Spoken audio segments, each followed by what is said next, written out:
Hello and welcome everybody to our today's session, MUPET session on US sanctions. What do private equity fund managers need to know? I'm Daniel Wiedmann. I'm heading the trade regulation and antitrust team at POELLATH. We picked this topic because US sanctions have increasingly become a topic for also for EU-based private equity fund managers. Recent cases like Action show that also private equity funds are susceptible to OFAC penalties, i.e. penalties issued by the US Office of Foreign Asset Controls. Further, in our practice, we frequently see investors requesting fund managers to commit to comply with US sanctions. However, the scope of such side letter commitments is often unclear. This starts with the questions such as, when do US sanctions apply to EU-based fund managers? What does this, or even their investors? What does this mean for fund managers in practice, e.g. when onboarding new investors or at the portfolio company level? Can complying with US sanctions, e.g. on Iran, violate EU blocking statutes? As these are complex questions, we are very happy to have an expert here today who can provide us with valuable and practical insights. Let me introduce you to Francesca Guerrero. Hi, Francesca. Hi, Daniel. She's partner in Thompson Hine's international trade practice based in Washington, D.C. She advises on compliance with export controls, sanctions, import regulations, CFIUS matters, FCPA, etc. Francesca, before we start with your slides, one question. Looking at the US, there appears to be an increased awareness of US sanctions programs also in the private equity world, considering the former US government's escalation of US sanctions around the world and enforcement activities. Is that correct from your perspective? And do you see changes since the Biden administration has taken office? Well, I'll answer the first question first. Do I see increased enforcement and increased importance of US sanctions to non-US companies? Yes. And actually, as you were talking just now, I realized it was probably only about 10 years ago that the US first sort of started applying its sanctions on Iran to foreign subsidiaries of US persons. And that was sort of a big changing point. So I would say it was only about 10 years ago the US government really started to use the sanctions toolbox in a more aggressive and assertive way. I don't think things are changing that much right now. I'll talk about Biden. But when you realize that this is only 10 years and it takes time for change to reach everyone and for people to realize what's happening, it seems very recent. It seems very recent. You asked about the Biden administration. No, I don't see major changes in the Biden administration's approach to sanctions. I think that Obama, Trump, and Biden all see sanctions as a very useful tool for foreign policy. It sort of seems like a no-cost foreign policy, although I would argue whether that's true, but it sort of seems that way to the administrations. So they like using it. And I think you'll continue to see more and more of it. The one difference I will say for Biden is that we haven't seen the Iran sanctions program be very active right now. We haven't seen new designations under it. So I don't think it's a point of focus, but it certainly still exists and people need to be careful about it. Okay, thank you. That's interesting, and I think that's something we see at the international level. Also, the European Commission is currently reviewing its sanctions program with a view to make them become more effective. Could you maybe provide us with a short overview of the main US sanction regimes, who administers them, and what are the main programs? Sure. And I've got some slides for that, hopefully. Let's see. 1 second. There we go. Can you see the slides? Yes, should work. Great. So there are different types of sanctions programs in the US, and so I thought it'd be helpful to just explain that. In the US, sanctions are issued primarily by executive order, and it's usually targeting a specific problematic action, problematic country, region. But what you have is a program that is different for every executive order. So again, every order creates its own program. We have some comprehensive territory-based sanctions. That's where an entire region is subject to essentially an embargo on all goods, services, financial transactions. And I'll highlight for which countries and regions are subject to that on another slide. But more commonly, the US has what we call list-based sanctions, where we might have a program targeting a problem in a certain country, let's say Libya, but we don't have an embargo against the entire country. What we do is we list various people that we consider, the US considers to be contributing to the problems in Libya, people who are committing human rights abuses or funding terrorism or whatever the concern may be. And so those people are typically put on the SDN list. And like an embargoed country, all transactions with those persons are prohibited. If you're a US person, you're also required to block any assets that are in your possession. So freeze any accounts and property. We also have sectoral sanctions, which is something really specific to Russia. And so I won't go into it too much. I don't know that your PE fund managers really need to get into the weeds on this one, but it targets certain types of activity in Russia, for example, oil and gas industry, and prohibits certain types of transactions like offshore, deep water transactions, or it prohibits dealings in debt or equity of certain lengths of maturity. So like basically we're not providing financing to companies, but it doesn't prohibit other transactions. And then an important thing to note when, because it'll impact your due diligence, is that when we talk about SDNs or SSIs, any company that's 50% or more owned by those entities is treated the same way. And that includes a company that might be 60% owned by an SDN or a company that might be 60% owned by 10 SDNs. So they aggregate it. Mm-hmm. Does that make sense, Daniel? Or yes, absolutely. Thank you. Yeah. Okay, so then next slide I had, this just highlights when we were talking about the comprehensive territorial sanctions, these are the regions that are sanctioned, and these will be the ones most relevant for PE funds. Because, this will be where you get most of your questions. The US has an embargo against Cuba and Iran, both of which are not supported by the EU, and we'll talk about that. And then against North Korea and Syria. We also have an embargo against the Crimea region of the Ukraine, sometimes called Sevastopol.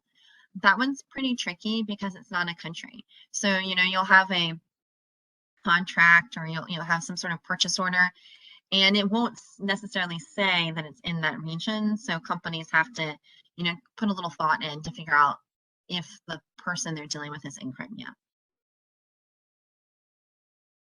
And then these, just to show you some of the different list-based sanctions we are talking about.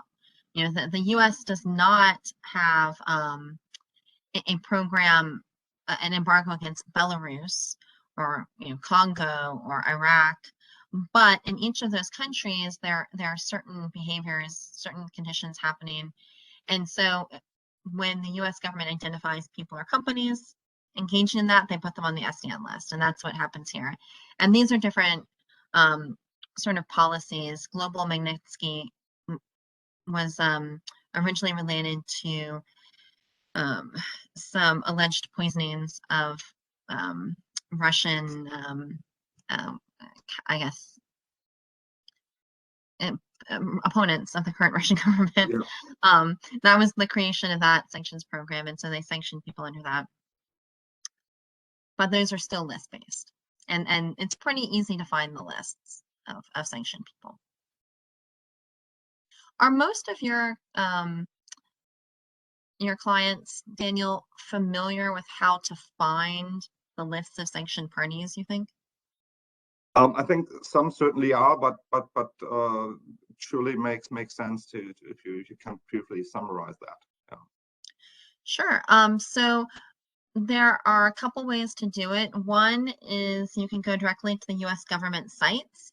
You can look for OFAC SDN lists, and it's a very searchable internet platform. There's also something called the consolidated lists, which will search export control lists and other lists we're not really focusing on here. But I found that many companies now subscribe to software screening programs where they'll combine like the EU lists and the US lists and like UN, and so you can get a lot of information in one place. Yes, and that's similar here. And you also have the EU consolidated list, and you have all these providers who consolidate even further US lists and EU lists and so on. Okay, maybe, and then that I think that's a very maybe next question, which I think is very interesting and makes the whole topic more understandable, in particular where concerns of US investors are coming from when they invest in EU-based funds. Maybe let's discuss who do US sanctions apply to? When do they apply not only to US persons, but also to foreign persons? And last but not least, maybe you could explain the concepts of causation and facilitation. Yes, our favorite words. So if you look at the laws or the executive order, it will say that the people who have to comply are, like you said, US persons and companies, as well as people in the United States. Under some programs, but not all of them, it says that foreign subsidiaries of US persons have to comply. So that's always a fun nuance under US law. The Iran program is one, and the Cuba program is another. So if you've got a European subsidiary of a US person, they're supposed to comply with the Iran embargo. But what may I ask, foreign subsidiary, I mean, that's also the 50% ownership rule? Yes. It's kind of the reverse. So, you know, if we're talking about who's a sanctioned party, we also look at the 50% subsidiaries. If we're talking about who's a foreign subsidiary, it's also going to be, you know, 50% control. But then we have other jurisdictional hooks that the US has been using very actively for at least 10 plus years. And one of those is the use of the US financial system. I was actually interested to learn not that long ago that you can have a transaction in euros that does not have to clear through a European bank. And basically that's not the case with dollars. Maybe there's some extremely creative and rare way to do it. So I don't want to say it's impossible, but transactions that happen in dollars usually have to clear through the US financial system. And that's going to be a way that the US asserts jurisdiction over transactions that are happening someplace else in the world. And from a legal perspective, what often happens there is that they call that causation. So the Polish company that is carrying out the transaction isn't necessarily under US jurisdiction just because they use dollars, but they're causing the US bank to violate sanctions by processing this transaction, submitting this transaction. So it's sort of like you caused the US bank, and that's a violation in and of itself. So that's one jurisdictional hook. Another one is facilitation, and this is going to be specifically relevant to the PE funds and the investors. If a US person helps a non-US person do something that's prohibited under sanctions for the US person. So, for example, if a US person were to help a European company carry out a transaction with Iran, the US person has a facilitation violation. So even if they don't do it directly, if they were to assist, and we can talk a little bit about what facilitation examples are, but if they do, they have a violation. So that's mostly where US investors have their concern. They're mostly concerned that through funds they invest in, they will be, you know, they will be investigated for some sort of facilitation violation. Oh, this is a slide about secondary sanctions. So I wonder if I should switch. I'm going to skip around a second, just to talk a little bit more about facilitation and causation. So some examples of, what facilitation is. It can be providing technical assistance to a party. It can be providing financing. So financing is obviously going to be, US investors are thinking about this, but it can also be approving something. So you might have a fund where limited partners of a certain size or threshold approve certain business opportunities or investments. So sometimes those approvals can be facilitation. But even something is like referring like an SDN to another person can be facilitation. So facilitation is very broadly interpreted by the US government. I think,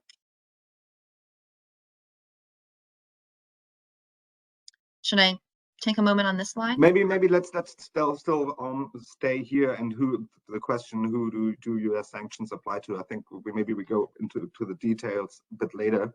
I mean, okay, that was the US person and their concerns, and then you also have a slide about secondary sanction, i.e. the questions, when may US sanctions apply to non-US persons, e.g. EU-based private equity fund manager? Right. So when we talk about who must comply, that's really asking who's going to pay a penalty. Who like, there's a law that says if you do this, you'll be penalized civilly or criminally. But then there's secondary sanctions, and these aren't actually penalties, right? The US government doesn't have the authority to assert that sort of jurisdiction, but in some ways it's even worse. So secondary sanctions are basically saying, if you don't, work with us in our sanctions objectives, we're going to sanction you too. Now, it's possible that the secondary sanctions, and we can talk about where it comes up, it's possible the secondary sanctions are very severe, like being added to the SDN list. More commonly, the US has taken a middle approach. And if we're talking about something other than a bank, they might restrict the ability of officers to get US visas.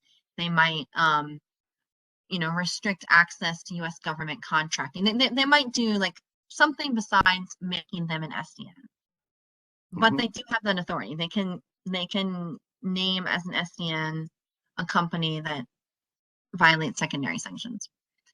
For banks, it's particularly concerning because the common sanction is having your correspondent accounts canceled, right? So you can't engage with the US financial system anymore. But so when do secondary sanctions come up? Basically, secondary sanctions are when the US has some actor that they're trying to restrict, like let's say Venezuela's government, the current Venezuelan government of Venezuela. We have a number of sanctions against it. We have also said that if foreign companies like substantially assist the Venezuelan government, then we can sanction them too. And we've seen that actually happen. Iran, it's actually, many European companies are aware of this because there are certain sectors where the US government has said if a foreign company is engaging in a substantial transaction in the petrochemical industry or metals or shipping or automotive, then we can sanction that foreign company. And sanctions have a really, strong business impact. They're like I said, sometimes worse than a penalty. The company might say, "I'd rather pay a $10 million penalty than be subject to sanctions." Mm-hmm. Interesting. Yeah. Yeah. Yeah, and to your point about fund managers, it might restrict their ability to travel to the US and individually. Yes, I mean, my understanding the main sanction here would be to somehow keep the violator, so to say, out of the US market. And there are different means to achieve this, e.g. not issuing visas or keeping them away from public procurement and so on. Okay. Yes. That's the most common. But I don't want them to not realize that being designated as an SDN is possible. Okay. Okay. That's very interesting. I see you have a case study also. Oh, yes. So this is something I pulled up just to kind of demonstrate how US sanctions can have, be implicated in surprising ways. And this is CETA, which is an organization that sort of facilitates communications for civilian air transportation.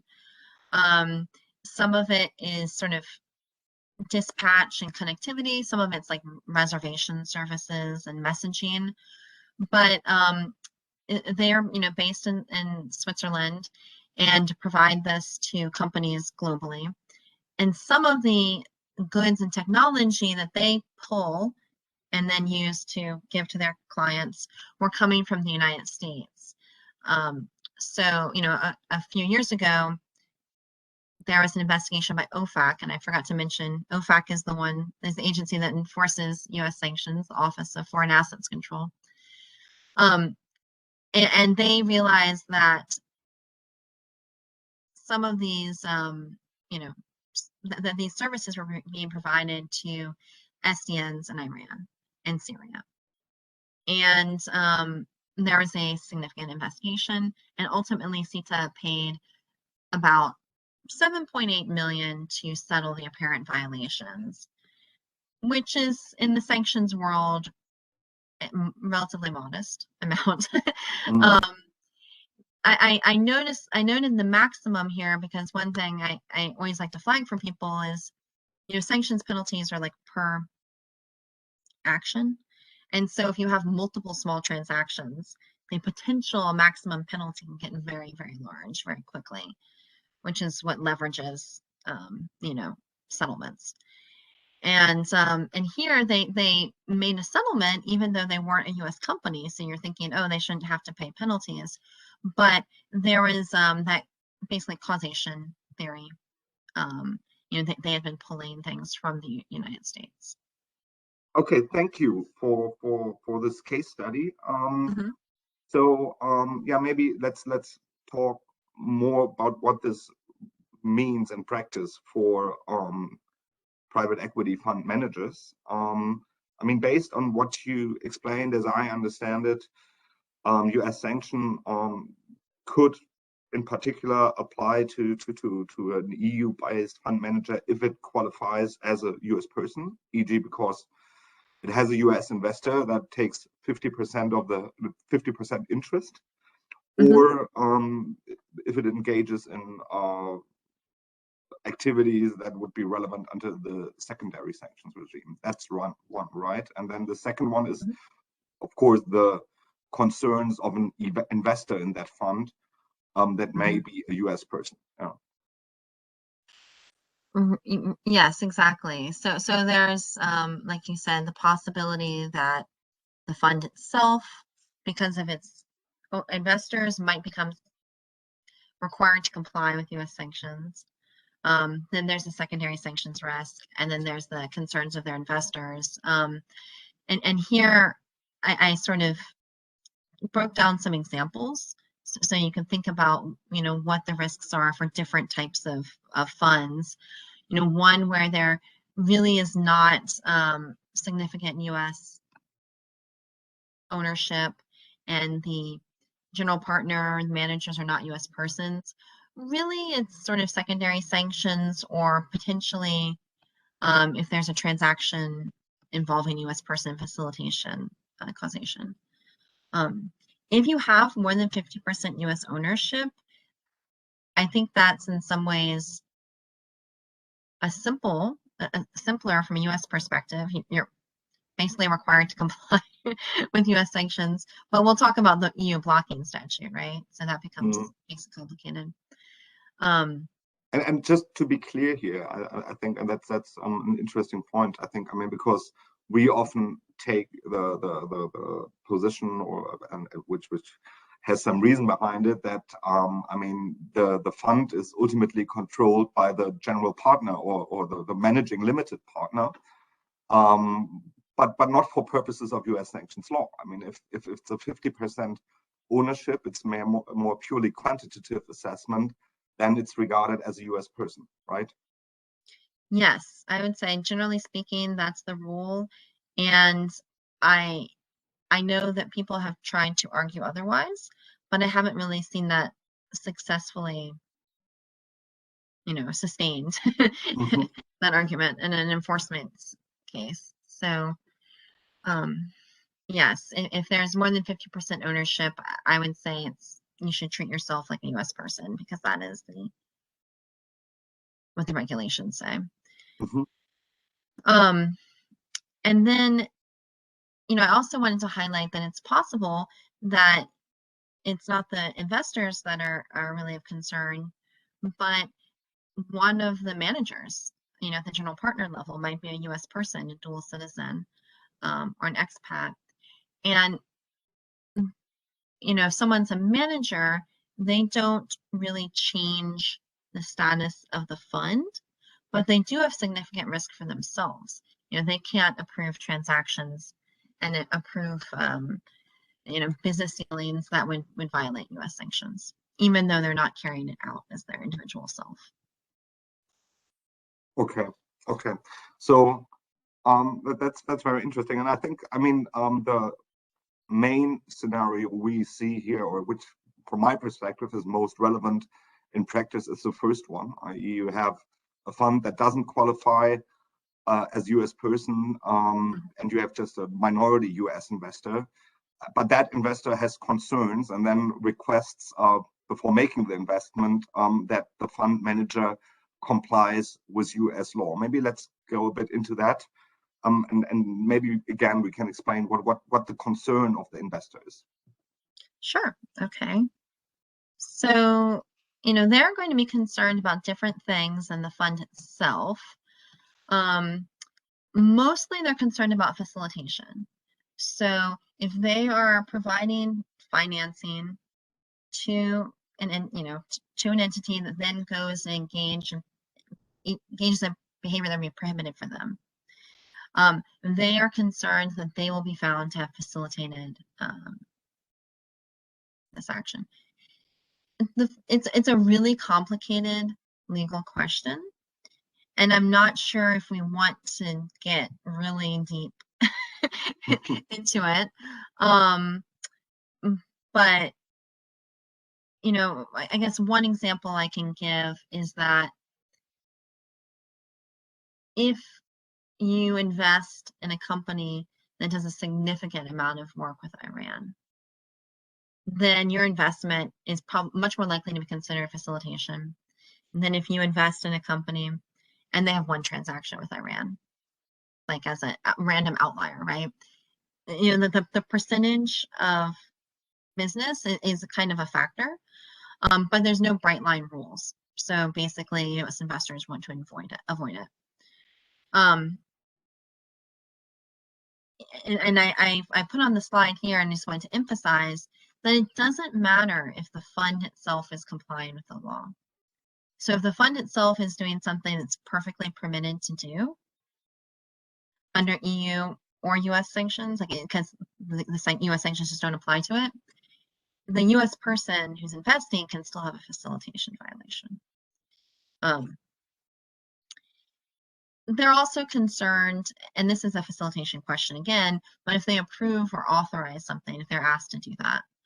And so I expect, and I'm interested if you can comment on this, Daniel, that you're less likely to see investors seeking sort of those rights to approve investments or major business transactions in European funds. I suspect US investors don't really seek that out because they don't really want to complicate their risk profile. Yeah, and also for the same here, basically, also for other regulatory reasons. Yeah. And then, of course, their other concern is sort of a business risk concern. Like if the PE fund gets in hot water because of sanctions and they lose tons of revenue, yeah, that's a business concern as well. So the compliance is, mostly on their, they're concerned about their own liability, but they're also concerned about the business risk to the company. Okay, that's clear. So let's talk about these compliance commitments that are requested, and sometimes these really become hot and intensive discussions. And I mean, as confirmed in our conversations when preparing this slide, often it's just helpful to understand what is really the risk here. Yeah, so to avoid clauses that are maybe over compliant and just cause unnecessary trouble. But yeah, please let us know what you think. No, of course, and we should spend lots of time on this one. So I think that, again, you start at the perspective, the investor wants to mitigate business risk and liability risk. But as you said, the PE fund doesn't want to create a contractual obligation sort of beyond its legal obligations or beyond what's necessary to sort of assuage the investor. So I kind of pulled out a few samples, and I thought it might be useful. Like these are kind of sample language I see, and maybe we can kind of talk about what that really means and whether you would need it in different situations. So, if it says fund shall take no action that would cause U.S. investor to violate U.S. sanctions, that's one I personally like because, for two reasons. One, it's not simply saying the fund will comply with U.S. sanctions. Exactly, and that's my jump in because you're now already going to very tailored commitments, which certainly are the best way. But yeah, maybe it's good that you made that point. What we see is often the opposite. It's a very broad catch-all clause, like the fund manager shall comply with U.S. sanctions issued by OFAC or something like that. Yeah. And I'm often, honestly, confused. And so that's my third example, right? Funds shall take no action that would violate U.S. sanctions. I find that confusing on multiple levels, which is why I don't like it. First, the fund might be able to trade with Iran and not violate U.S. sanctions. So saying that they won't violate U.S. sanctions, one way of interpreting that would be we are going to do as a foreign person what we're entitled to do because U.S., again, back to the original point, they're not required to comply. Like they're not legally going to face a penalty unless there's some sort of U.S. person causation facilitation, right? So saying they won't violate it, I'm not even entirely sure if that means they won't trade with Iran or they will. Yeah. And then it also, so it's kind of overbroad and confusing, and it doesn't really protect the U.S. investor, right? because really what the US investor wants is to not be penalized. They don't want to violate US sanctions. So that's why I prefer the first language, which is more focused, and more aligned with what the law actually says. Yes, makes sense. Absolutely. Yeah. And then we have a specific problem in this context, and I think we touched upon it already. And maybe let's go a bit into that. And that's the question. I mean, if an EU-based person commits to comply with US sanction, and that is duty to comply is not qualified, then we may have an issue from an EU law or German law perspective, and maybe we can go to the next slide, because we have the so-called EU Blocking Statute and the German law boycott prohibition. And I mean, the EU Blocking Statute was enacted at the time the first sanctions against Cuba came into place, and the EU said, hey, we don't sanction Cuba, but now the US even sanctions EU persons that want to deal with Cuba. I said, oh, we don't appreciate this extraterritorial approach the US is taking, and we want to have countermeasures in place. And that's where the EU Blocking Statute comes from. So it basically prohibits compliance by EU entity with certain US sanctions, specifically on Iran and Cuba. And similar, the German law boycott prohibition prohibits issuing a declaration, also eine Erklärung abgeben im Außenverkehr, whereby a resident participates in a foreign boycott against another country, unless the UN, the EU, or Germany also has an equivalent boycott regime in place, which we don't have, for instance, for Iran and Cuba. And I mean, then if you're an EU-based person, you have the duty of legality. So as you're supposed to comply with these laws, there are also possible sanctions, fines, in the case of Germany, up to 500,000 euros, and the whole agreement, or at least the respective clause, may be invalid by operation of law. So that puts you in a hard place, or it puts you in between a rock and a hard place, and often I think it's no big secret. You look what are the hardest sanctions, and then you look to the US. But yeah, so if the approach we see here often, and that's has basically become standard. It's also what for instance the Federation of German insurance companies has in its model clauses, is that you have a carve out, to say you comply with US law to the extent that is allowed under local law. I think that's a very common carve out. But yeah, I mean, we also discussed that, and I think you have some very interesting suggestions for an alternative approach, because I mean that approach we frequently use, to have such a carve out may not be satisfying for the US investor, right? Right, exactly. I think that especially if you're talking about a sanctions commitment,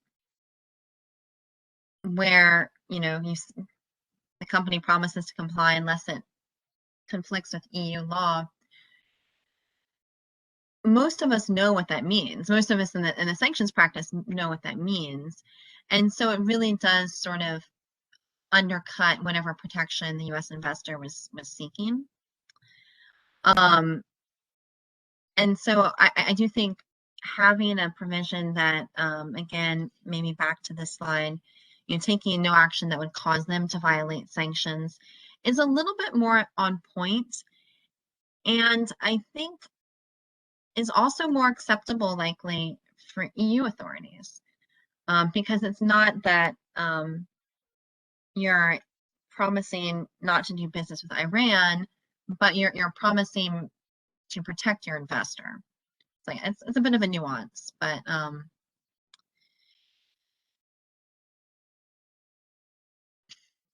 I think that's a way to move forward. And I think one thing that we should always keep in mind is the practical side too, right? Practically speaking, what are businesses wanting to do and likely to do? A lot of businesses are choosing not to engage in deals with Iran in particular because it's so challenging to find financing, to find all the equipment and services. It's difficult, right? So they're likely not doing it anyway. And this is one place where I also recommend that U.S. investors do diligence on the front end to find out what's going on. And if there isn't, a pattern of engaging with Iran regularly, then they've mitigated their facilitation risk. They're providing funding to a company that they don't think is likely to do it. So they're doing front end risk mitigation as well. Yeah, I think that's very helpful. I think that taking this perspective can be very helpful in situations where you're negotiating such clauses, because I mean, my impression is often that the people who negotiate such clauses for the US investors are not really aware about the actual liability risk there are. Yeah? If you really touch upon that, yeah, you often see that they are much more limited, and then you can adopt a more tailored, specific approach as compared to an over-compliant commitment, which may create issues from an EU or German law perspective.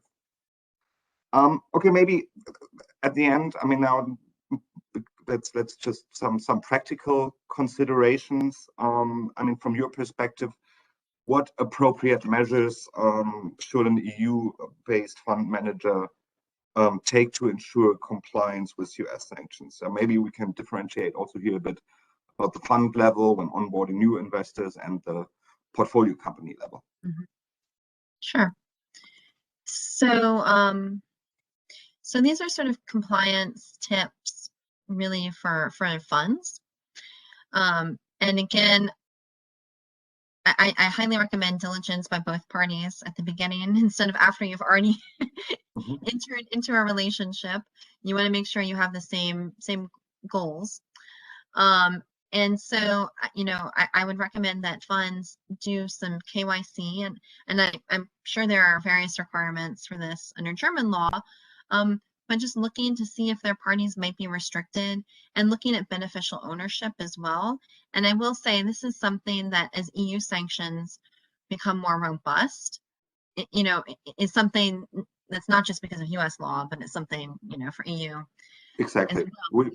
We have very similar requirements, and if you take them seriously, you also do the investor screening or the business partner screening at the beginning, right? Yeah. Right.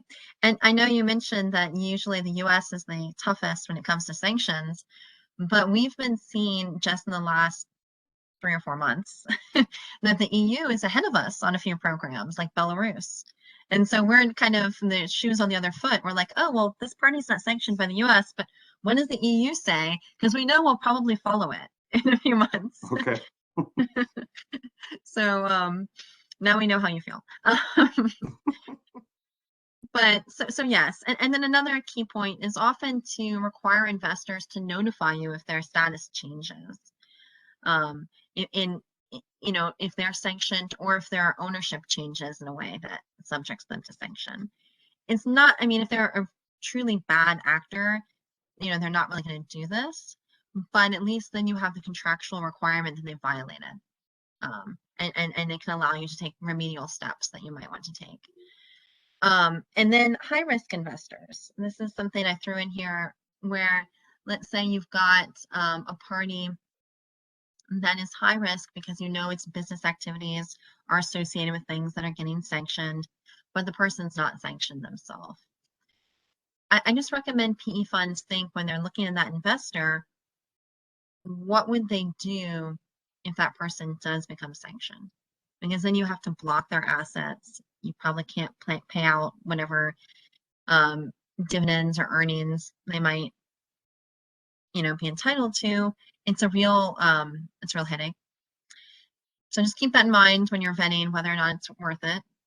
And then also, I just wanted to reiterate for funds that they want to be mindful of the status of their managers and their key staff who are working at the fund, because the individuals might have to comply with different sanctions obligations, and they may not, it's not like every US person runs around with like a sanctions book in their like they may have zero awareness of it. And then you mentioned the portfolio companies. So that's, different, because these are, companies that are engaging in more direct business transactions for goods and services. And here, what I think the fund should do is they do need to educate their portfolio companies. I mean, that's why PE funds are useful, right? Because they have knowledge about regulatory requirements and other market practices that they can share with their portfolio companies. This is one of them. I encourage them to help them build their compliance programs, because not only does it mitigate liability, but if you're going to try and sell this company later, you might have a huge headache because you find out they've got this, business channel that's creating problems, or they, had some violations of US or EU law that have to be cleaned up. So it can be highly problematic when the business is transitioning. What does it mean to have a compliance program? I think some of this should be familiar, because it's kind of true for many different areas, but awareness training for key people, having a program to screen for restricted parties. I can't underemphasize that. It's just becoming more and more important, because the tools are so available that regulators kind of expect you to use these tools. You likely want to have a policy. It doesn't necessarily have to be like a standalone policy. It depends on the business. It could be in your code of conduct or something like that. But you want to assign someone the responsibility for overseeing these issues and thinking about them. Yeah, I think probably as our approach here is probably very similar. I mean, the first starting point should be to get an overview or to assess the risk profile, to say, we have a business that poses risks in this regard, and how big are they, and then adopt appropriate measures. I mean, if you don't have only very little or just a residual risk, the measures can be very appropriately small. If you have a bigger risk profile, the measures should adapt to that risk. Yes, exactly. And risk assessments can be formal, or they can be relatively informal, depending on the business profile. I mean, these are the standard kind of, having good management support. I don't know if in Germany you have the expression tone from the top. Absolutely, yeah. Yes, so that's important. And regularly just kind of reviewing and making sure people are compliant with what you put in place. That's almost the worst situation, to have a program, have requirements, and no one follows it. That's worse than having no program. Yes, they must be taken seriously. Absolutely. Yeah. And good record keeping. And just to that point, it's 5 years from under US law that you need to maintain records related to sanctions. Okay. Very helpful to know. Anything else you'd like to share? I think that I would just like to circle back to what you started with, Daniel, that sanctions are becoming increasingly significant. And US sanctions, but EU sanctions too. I'm paying a lot more attention to those because they don't always mirror the US. And so I think it's a good idea for companies to just kind of make sure they regularly include sanctions concerns in their transactions. I can fully subscribe to that. Thank you very much, Francesca, Guerrero. We hope this was helpful for you all.